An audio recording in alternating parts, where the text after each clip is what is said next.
What is up, guys? It's the Sound Alchemist here with Gersh1. And since we're here, I guess you can say, Llegaron las mamonas.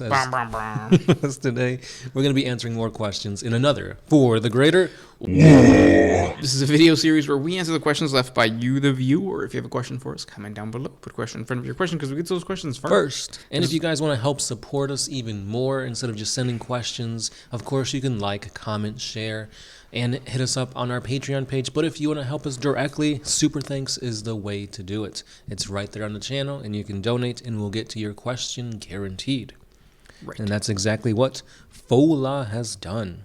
His question is, conspiracy. Is the dominant branch of humanity in 40K the main branch? I ask this because in the first book of the heresy, Horus kills another emperor of humanity. What if the humans of 40K are just the ones with the best weapons and not true humanity?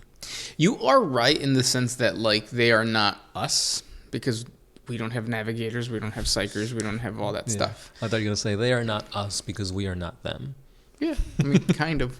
But in terms of, like, abhuman and special abilities, like, we don't have psychers, we don't have anything like that. So that evolved later on, like sometime during... Well, I mean, technically, the Emperor was around since the beginning, and he was a psyker, and there's been psychers other than the Emperor. But, like, the boom of navigators and all that kind of stuff happened during the Age of Strife. Right. And then you could say that that was a schism within the species. Right. True humanity. Yeah, and then the true humans were probably the ones following, or the ones that didn't have that ability, but they couldn't survive because then they can't travel through the warp. So then now what you have is humanity in 40K, which all of them have some type of psychic ability. Right. We don't. Yeah. So yes, you're right. I mean, yeah, the thing is, when you're reading the Horus Heresy, it starts you off right in the middle of that war. And the emperor of those humans is essentially, I don't even know how to, he's like the emperor of 40K, just like more normal. Yep. So it's like, yeah, you know, the emperor of mankind is like this grand being. And, like, you do see how muted all these other, I don't know, sub-factions or not true or true races of 40K differ from the ones that we're following narratively. Because you do see them ally with Xenos, whereas the Emperor, you know, decreed that xenophobia is the way to do it. So, yeah, there's a lot of things that potentially split humanity off into different subsidiaries. Yeah. So who knows which one is the true one, but it seems like the one we're following is at least the more brutal, the more, how do I put it? Powerful. Yeah, the more might makes right, fight or flight, we're the fight, not the flight. Right. Yeah. And that's a good question because now we're dealing with, like, abhumans a little bit more with the Leagues of Voltan. Yes. Which technically they're saying that they're not... yeah, they're categorized under Xenos, but we do know that they are from human. They're from human, like Earth, Terra. Yeah. Yeah, and they were just like pushed out into the stars. And then that always like brings up the question of like, so then what is the baseline human? Because like obviously someone from Asia doesn't look like someone from Africa, and someone from Africa does not look like someone from Eastern European or Europe, I should say. So if you trace it back, then you're like, well, what do we like? Where is the baseline? And then you find out. I think Neil deGrasse Tyson was saying that like Asian, Asians are more familiar in terms of like their ancestral heritage to Native Americans because of the land bridge. So like when they consume alcohol, their bodies can't process alcohol, which is why Asians get like red, and then Native Americans also do not metabolize alcohol the same way. So they have that connection. So then you kind of ask like, well, then what is like the baseline? And the reality is there is none. So like humanity is constantly changing, and that's shown in 40K through abhumans. So technically every single different planet is an abhuman of its own, right? Yeah, because there's different ecosystems, different gravities, different natural resources and natural predators that shape the humans on those planets to develop differently. Yeah, because the dude from Death Korps of Greek is not going to be the same is going to be the same type of human as like Fenris. Yeah, because they're two different planets. Right. They're different environments and all that kind of stuff. So yeah, nobody is human, but we're all human. Oh, we are beautiful. Except Belisarius' call. Oh yeah, then that brings a whole different thing with Mars. If you change out all the fleshy parts, all the parts that make you quote unquote human, at what point do you stop being human? Yeah, because he's not human. He's just a brain in a jar with a whole bunch of mechatendrils and whirly bits and whatnot. Yes, but the moral of the story is you're beautiful. It's true. When I saw your face in a crowded space. Was that the same song? It is. Okay. Yeah. I was thinking like, you are beautiful no matter what they say. Yeah, words can't knock us down. Yeah, it's the same song, ain't it? No, that's Christina Aguilera, isn't it? And you were singing was it You're Beautiful? Right. Yeah. Oh, I thought it was the same song. Nah, different songs, same theme, same lyrics. The original core song. No, but I don't know. Yeah. Next question. Good question, and very, like you could really, Insightful. you could really like make that your spiritual guidance in life. Yeah. We're all abhumans. Wait until one of us becomes a psyker, and then then we're rulers. Mm-hmm.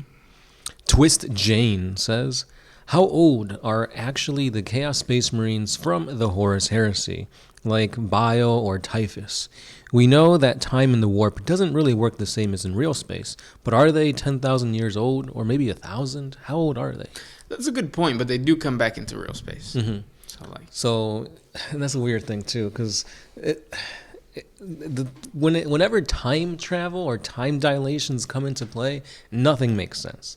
Because you can have a chapter, well, it's happened before, a chapter of Space Marines go into the warp and they could come back in the past. They could come back in the future. Right. So it's like, how are the events in the past so concrete that it doesn't change what's currently happening or what will happen? Like, would something ever so crazy, like let's say Gilliman's Indomitus Crusade, what if they went into the warp and they came out during the Horus Heresy? Right. Wouldn't that play a huge difference as to how events transpire back then and to how they shape up? Yeah, but I think it's more of like the timeline of Harry Potter, where like everything was meant to be. Because in Prisoner of Azkaban, we find out that, oh, spoiler alert, Hermione and Harry go back in time to influence the normal timeline. So like the timeline in itself never gets disrupted because it's always existed in that way. Harry and Hermione always go back in time to help Harry do the Patronus thing. The past Harry believes it's his father, but the reality is that it's actually future Harry. And I think that's the same thing with 40K, where like if Gilliman goes back because of the Indomitus Crusade, it doesn't, a new future doesn't break off. It's the same future. Because it was meant to happen. Yeah. Same thing with what happened with the Orc War boss. The one that like keeps fighting in the warp and gets bigger and bigger, and then like it's just like an endless cycle.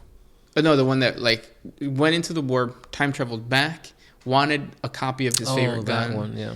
And destroyed the WAAAGH altogether. Eugenio Derbez, right? There you go. Yeah, that war boss. Yeah. There you go. He's a bad moon. Yeah. So yeah. Fue horrible. So we don't know exactly how old these guys are, but we know that they're old, and not just that, but like time doesn't really hurt them as much because they're being empowered by chaos and the warp and whatnot. So that's kind of why Abaddon, the Spoiler, looks kind of like he did back in the end of the Heresy. Yeah, and at the end of the day, like as long as they're cute, right? It doesn't matter how old they. No, it does. It does. No, it doesn't. It matters. How ancient they are. There you go. Only up, not down. Next question comes from Aria816. Is there any lore from first or second edition that you think is not commonly known by 40K fans? We've answered this. This will be the third time already. And hopefully you see this answer so you can switch up the question. But I think it's just like one of the most obscure stuff is that it wasn't called Warhammer 40,000. It was called Rogue Trader. Right. The models were all metal. Yep. Tyranids came after. Yeah. The Tyranids look really weird from like back then to now. Yeah. And like the game actually like expanded in terms of like how big, or the scale of the game expanded, yes. I should say. Yeah. But yeah, that's about it. It is about it. And then last question, what you got? This one is by Stredo66. When a chaos demon or a chaos follower is quote unquote killed, they're usually just sent back into the warp. But do they lose all their stuff, like their swords, their armor, etc.?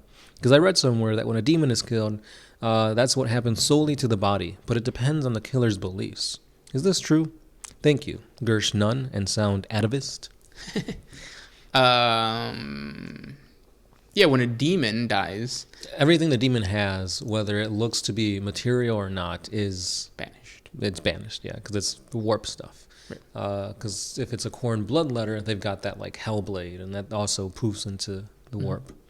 Now the tricky part is when like you have a cultist who becomes possessed by a demon or turns himself into a like demonic entity. So kind of like what are they called? Hellspawns. Yeah. Because then in that situation, you have material things that still exist. Right. And then that kind of falls. And you see that in, like, the trophies that a lot of, like, Grey Knights have. Like, it's the skull of a demon, but that skull is really the mutated skull of a human that became a demon, yeah. Became a demon. So there's that. That always never, like, sat right with me. Like, I feel like everything should go into the warp. Yeah, but I kind of like the trophy idea. Yeah, because it's like, look, I killed a demon. Well, technically, that's the skull when he was human. Right. Yeah. The skull does not like go back to like a regular human skull. It's still all. Yeah. So that's an interesting question, but I never heard. Have you heard the part of like it depends on the killer's beliefs? No. No. Yeah. Same here. So I mean, just let us know what book you got that from, so that we can turn it down. But yeah, those were the questions. That's right. Thank you guys for asking, and keep them coming. Hopefully you guys watch these so you don't have to keep answering or asking the same question because we've answered them time and time again. Or if you want to get that answer for sure questioned, or that question for sure answered, Super Thanks is the way to go. And if not, just keep doing what you're doing. As always, it's been the Sound Alchemist, Gersh, and we are out.